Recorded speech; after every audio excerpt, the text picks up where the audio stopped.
کیونکہ عزت اور ذلت کا احساس چھوٹے سے بچے سے پیدا ہو جاتا ہے. جو یوں آنکھ کھولتا ہے اور کچھ سننے اور بولنے کے قابل ہوتا ہے، اس کے اندر عزت اور ذلت کا پورا سسٹم بیدار ہو جاتا ہے. جب وہ مار کھاتے ہیں تو اندر ہی اندر ان کے اندر لاوا پکتا ہے. جب وہ 3 سال کے اسکول بھیجے جاتے ہیں اور روتے ہوئے جاتے ہیں تو ان کے اندر ایک نفرت پیدا ہوتی ہے، کیونکہ ماؤں نے اپنی ممتا، اپنی ماں ہونے کا حق ادا نہیں کیا، ان کو اسکول کے حوالے کر دیا. تو وہ مجھ سے چند مائیں کہ تو پھر کیا کریں، اسکول ہی پھر داخلے نہیں ملتے. میں نے کہا تو ہکو صرف یہی سکول رہ گئے تو میرے کو لیا، میں 10 سال دا بھی داخل کر لوں گا. ویسے میں نے مذاقاً کہا کتنے اسکول میں آپ نے اسٹیٹس کیوں بنا لیا؟ یہ ماؤں نے اسٹیٹس بنا لیا کہ فلاں اسکول میں میرا بچہ پڑھتا ہے، فلاں اسکول میں میرا. ان کو تمہاری اولاد سے تھوڑا غرض ہے، ان کو تمہارے پیسوں سے غرض ہے. تو عزت نفس لا یقول الخنا عزت. آپ کو ایک واقعہ سناتا ہوں. یہ واقعہ میرے گھر کا ہے، یعنی میں نے کہیں سے سنا نہیں، گھر کا ہے. جب ٹریکٹر نہیں ہوتے تھے تو بیلوں پہ کاشت ہوتی تھی. تو میرا تعلق ایک زمیندار گھرانے سے. 1961 میں سب سے پہلے پورے علاقے میں میرے والد ٹریکٹر لے کر آئے تھے 14,000 کا.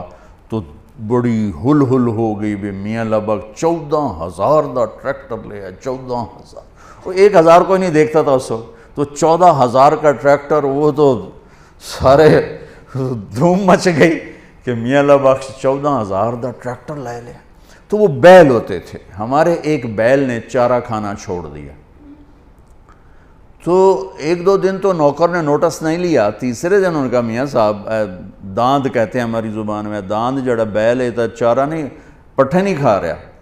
تو ابا جی نے مرحوم نے بلایا ڈاکٹر. اس نے دیکھا، انہوں نے کہا جی کچھ نہیں، ٹھیک، کوئی مسئلہ نہیں. تو یہ چارہ کیوں نہیں کھا رہا؟ کہا ایک پتہ کوئی نہیں.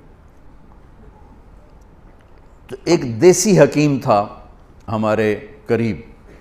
تو والد صاحب مرحوم نے گھوڑے پر ایک نوکر کو بھیجا کہ جاؤ اس کو اٹھا کے لاؤ. اس کو لے کر آئے تو اس نے بیل کو یوں دیکھا، کہنے لگا میاں صاحب انہوں پٹھے کون پاندا ہے؟ تو ایک ہمارا نوکر تھا اللہ دتا کسائی، تو اس کو دتو کسائی کہتے تھے. کہا ابا جی نے کہا جی اے ہے دتو، اوے اورے آ. اس کو بلایا، بیل کے سامنے بٹھایا، جوتا اتارا اور 5-7 اس کے سر میں مارے، ٹھا ٹھا ٹھا. کہنا جی پٹھے پاؤ. پٹھے پائے تو وہ کھانے لگا. یہ میں آپ کو گھر کا واقعہ سنا رہا ہوں، گھر کا، سنی سنائی نہیں سنا رہا ہوں، اپنے گھر کی بتا رہا ہوں. ابا جی نے کہا ایک ہی جادو ہے. انہوں نے کہا جادو نہیں ہے، یہ آپ کے نوکر نے اس کو کہیں کوئی سوٹیاں مار دی ہیں اور یہ وٹ کھا گیا تھا. اس کو غصہ چڑھا ہوا تھا کہ میں نے اس مارے کیوں، میں تو چنگا بھلا کام دے رہا. آج جب میں نے اس کی ٹھکائی کی تو اس کو تسلی ہوگی میرا بدلہ ہو گیا، اس پٹھے کھا لے. عزت نفس تو جانور بھی چاہتا ہے. ہم ماتحت کو ذلیل کریں، اوپر والوں کو مکھن لگائیں، نیچے والوں کو ذلیل کریں. یہ مائیں اپنے بچوں کو ماریں بھی صحیح، پھر کہیں ان کے وہ خدمت بھی کریں. یہ کیسے ہوگا؟ اور ایک واقعہ میرا چشمدید ہے.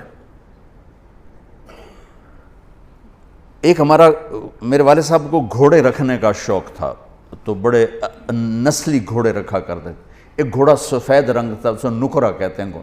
تو بہت خوبصورت اور بہت خوبصورت چلتا تھا. کوئی غلطی سے اس کو چھانٹا مار دیتا تو غصے میں کھڑا ہو جاتا تھا، چلتا نہیں تھا. پھر بڑی دیر کے بعد جب اس کا غصہ ٹھنڈا ہوتا پھر چلتا تھا. ایک دن میں اور میرا چھوٹا بھائی ہم دونوں تانگے پر، اور ہمارا کوچوان اس کو چلا رہا، چاچا گامو مرحوم اس کا نام تھا. تو اس نے اس کو چھانٹا مار دی. یہ میرا دیکھا واقعہ ہے. وہ کھڑا ہو گیا، وہیں کھڑا ہو گیا. اس نے سارے زور لگائے، ہلا نہیں.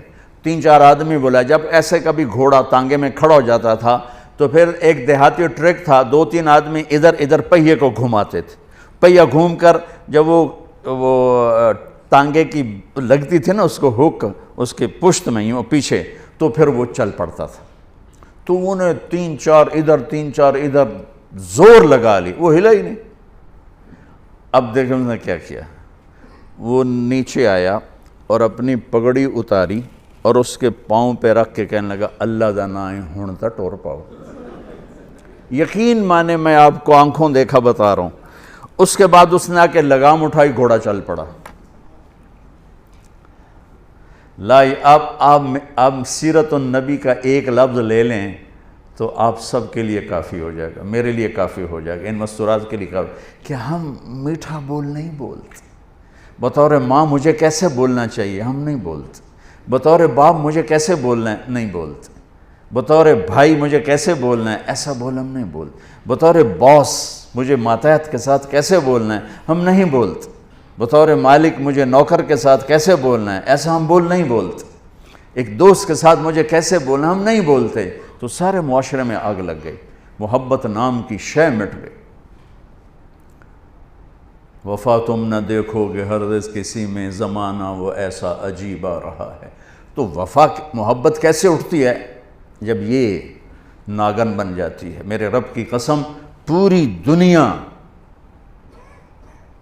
کا شہد کٹھا کروں تو ایک میٹھا بول اس سے زیادہ میٹھاس رکھتا ہے.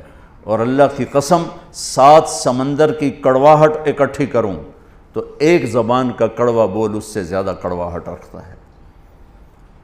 ہزاروں سال پہلے اللہ اپنے حبیب کو ہائی لائٹ کرنے کے لیے, میں نے کیا کہا, صفات کی کوئی انتہا ہے میرے نبی کی, کس چیز کو ہائی لائٹ کیا ہے, جس پہ معاشرہ خوبصورت بنتا ہے.